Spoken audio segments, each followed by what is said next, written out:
Yeah next ఇప్పుడు ఈ programming teaching లో నీకు బాగా నచ్చింది ఏంటి మన దగ్గర యాక్టివిటీ? సార్ మెయిన్ గా అంటే tracing sir. Tracing ultimate sir. అది ఎలా అంటే ఇప్పుడు మనకు ప్రోగ్రామ్ అందరు రాస్తారు సార్, అందరు రాస్తారు ప్రోగ్రామ్. కాకపోతే ప్రోగ్రామ్ అర్థం చేసుకోవాలని చాలా తక్కువ మంది ఉంటారు సార్. అది మెయిన్ గా ఏంటంటే నాన్ ఐటీ వాళ్ళకి చాలా ఉపయోగపడుతుంది సార్. అదే ఇప్పుడు మనం ఏదైనా ప్రోగ్రామ్ చేస్తే ఇప్పుడు మన స్టూడెంట్లని ఇప్పుడు ఇదని నువ్వని కాదు 2009 నుంచి చెప్తున్నాం, ఏ స్టూడెంట్ మన దగ్గరికి వచ్చినా పాత స్టూడెంట్ ఆర్ఎన్ రెడ్డి క్లాస్లో మీకు బాగా నచ్చింది ఏంటి అంటే వాళ్ళు చెప్పే ఫస్ట్ ఆన్సర్ ఏంటంటే ట్రేసింగ్ ద కోడ్. ఇది సో అది యాక్చువల్గా మన ఆడియన్స్ కూడా చెప్పడానికి ఏంటంటే ఇప్పుడు జనరల్గా ప్రోగ్రామింగ్ టీచింగ్లో ఏ ఫ్యాకల్టీ కాలేజీలోనైనా ఇన్స్టిట్యూట్స్లో అయినా చెప్పేటప్పుడు వాళ్ళు ఏం చేస్తారు, ఒక రిక్వైర్మెంట్ ఇస్తారు. అంటే write a program to print so and so message or so and so అని క్వశ్చన్ ఇస్తారు. ఇచ్చినాక డైరెక్ట్గా ఆ ప్రోగ్రామ్ని faculty will write in what system. Student బుక్లో రాసుకుంటాడు, సార్ దాన్ని రన్ చేస్తాడు, అవుట్పుట్ చూపిస్తాడు, కోడ్ ఎక్స్ప్లెయిన్ చేస్తాడు. సో అది జస్ట్ ఒక్క స్టెప్లో వెళ్ళిపోతుంది. సో దీన్ని మనం ఏం చేసామంటే 5 స్టెప్పులు చేసాం. ఫస్ట్ స్టెప్లో స్టెప్ 1 డిజైన్ విత్ ఓపీ అంట. అంటే ఈ యొక్క ప్రోగ్రామ్కి ఎలాంటి అవుట్పుట్ వస్తుందో ముందే మనం స్టూడెంట్ అనలైజ్ చేస్తాడు. స్టెప్ 1. స్టెప్ 2 ఆ ప్రోగ్రామ్కి ఆ యొక్క రిక్వైర్మెంట్కి డిజైన్కి తగ్గట్టు కోడ్ పేపర్ మీద రాస్తాం. స్టెప్ 3 అదే పేపర్ మీద ఆ యొక్క ప్రోగ్రామ్ ఎలా లైన్ బై లైన్ ఎగ్జిక్యూట్ అయితే మెమరీలో ఎలకేషన్స్ ఎలా అవుతున్నాయి, అవుట్పుట్ ఎలా వస్తుంది. స్టెప్ 4 ఆ ప్రోగ్రామ్ అప్పుడు విజువల్ స్టూడియోలో రాస్తున్నాం సిస్టంలో. తర్వాత స్టెప్ 5 ఆ యొక్క ప్రోగ్రామ్కి ఒక బ్రేక్ పాయింట్ పెట్టి లైన్ బై లైన్ డీబగ్ చేసి ఆ యొక్క కోడ్ లైన్ బై లైన్ ఏం చేస్తుంది అనేది మళ్ళీ పేపర్ మీద మనం memory allocation with output. 5 steps. అంటే ఒక ఫ్యాకల్టీ కానీ ఒక స్టూడెంట్ నార్మల్గా ఒక్కసారి సిస్టంలో ప్రోగ్రామ్ రాస్తే 5 నిమిషాలు పట్టేది మనకి ప్రతి స్టెప్లో 3 నుంచి 5 నిమిషాలు పడుతుంది. దగ్గర 15 నిమిషాలు 5 స్టెప్స్ అంటే 15 నిమిషాలు పడుతుంది. అంటే 3 times టైం ఎక్కువ తీసుకుంటుంది. సో టైం ఎక్కువ తీసుకున్నప్పటికీ ఇక్కడ స్టూడెంట్కి క్రిస్టల్ క్లారిటీ ఉంటుంది. It's ultimate way. So I don't know how many you people are following these steps 100%, but which I was identified in my teaching. Today in programming teaching మనకి ఇంత పేరుంది, మార్కెట్లో ఇన్ని కంపెనీస్ వస్తున్నాయి, మన స్టూడెంట్స్ డిఫరెంట్ బ్యాక్గ్రౌండ్తో కూడా కోడింగ్ నేర్చుకుంటున్నారంటే the methodology of our coding teaching. Whether what I'm teaching, when I am teaching C#.net, I follow the same thing. When I am teaching Python, I will follow the same thing. When I am teaching C language, I am following the same thing. A programming language అయినా ఒక faculty ఒక student ఈ మెథడాలజీని follow అయితే ఏ student అయినా కానీ coding నేర్చుకోవచ్చు.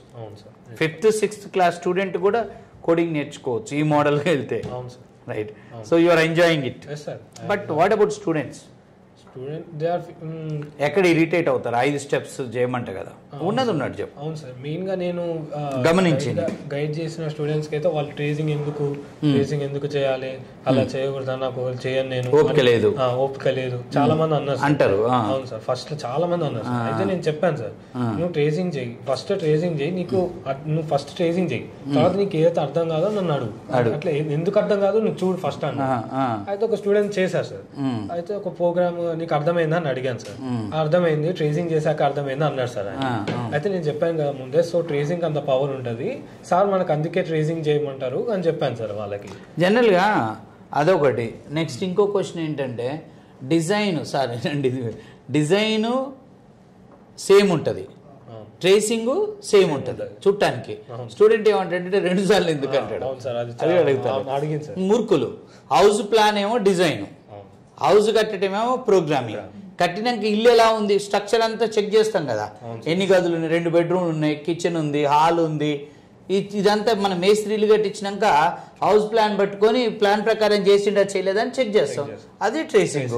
మరి house plan house కట్టిన తర్వాత సేమ్ ఉండాలిగా, సేమే ఉంటది కదా, సేమ్ ఉండాలి, దట్ ఈస్ ట్రేసింగ్. ఇప్పుడు హౌస్ ప్లాన్ పట్టుకొని ఇల్లు కట్టకుండా చూసుకోకుండా ఉండం కదా, ఉన్నాం సార్. సో అది మూర్ఖత్వం. అవును. సో దట్ ఈస్ వాట్ అంటే డౌట్ చాలా మంది అంటారు ఇది. చాలా మంది నన్ను కూడా అడుగుతారు ఎందుకు సార్ సేమ్ ఉంది కదా అంటారు. అవును సార్, చాలా మంది తర్వాత ఈ జనరల్గా మన స్టూడెంట్ అయినా ఎవరైనా ఓ రిక్వైర్మెంట్ రాగానే ప్రోగ్రామింగ్ డైరెక్ట్ విజువల్ స్టూడియోలో రాయాలనే సోకు ఉంటుంది, అవును సార్, సిస్టంలో రాయాలి. అవును సార్, నేను సిస్టమ్ని ముట్టుకోవద్దు, first you do on paper. కానీ పిల్లలు ఎక్కువ సిస్టంలోనే రాస్తారు. ఇప్పుడు మనం ఒక 5 టాస్కులు ఇస్తాం, ఇచ్చి 5 స్టెప్పుల ప్రకారం అంటే ఒక ప్రోగ్రామ్ని 5 స్టెప్పులు అంటే ఇప్పుడు 5 స్టెప్స్ ప్రకారం 5 ప్రోగ్రామ్ 5 into 5 25 టైం అవుతుంది. సో 5 ప్రోగ్రాంలు ఎంతమంది చేశారంటే అందరు చేతులు లేపుతారు దాదాపు. అప్పుడు 5 ప్రోగ్రాంలు 5 స్టెప్పులు ఫాలో అయినారంటే 70% డౌన్ అవుతుంది. కొన్ని స్టెప్పులు స్కిప్ చేస్తారు. అవునా కదా, లేజీగా. అంటే వాళ్ళు ఏంటంటే రాస్తారు, అవుట్పుట్ చూస్తారు, రాస్తారు, అవుట్పుట్ చూస్తారు. That is not the way of learning programming. అది కాదు, that is not the way. The people who follow the 5 steps 100%, including the tracing 2 types. Yes, sir. Tracing on the code what you have written on paper, yes, sir. the tracing with the help of breakpoint. That is made everyone has a good program who follows this. Yes, sir. 100%. I observed with my experience. Yes, sir. అసలు దాన్ని మించింది లేదు. అవును sir. ఇప్పుడు మీరు programme కూడా పేపర్లో రాసేటప్పుడు అసలు నెక్స్ట్ ఏంటి ఎలా డౌట్ వస్తుంది. విజువల్ స్టూడియోలో రాసేటప్పుడు intelligence will tell you next line ఏందో చెప్తుంటది. అది అక్కడ ఏం కన్సోల్ రాసావా అనేది కూడా గుర్తుండదు. సి కొట్టక అసలు క్లాస్ నేమ్ ఏంటి ఆ స్పెల్లింగ్ కూడా గుర్తుండదు. అది ఎందుకంటే ఇంటెలిజెన్స్ విజువల్ స్టూడియోలో ఇంటెలిజెన్స్ ఫీచరే రాసుకుంటూ పోతుంటది కోడ్. సో ఈ పేపర్లో ఏంది ప్రతి వర్డ్ నువ్వు రాయాలి. So that will come from ear. So అది కూడా it improves programming skill. Even though ADO.NET coding also I ask you to write on paper. అది that helps lot. Okay, so overall గా కోడింగ్ బాగా నేర్చుకున్నావు. అవును sir, coding బాగా నేర్చుకున్నాను.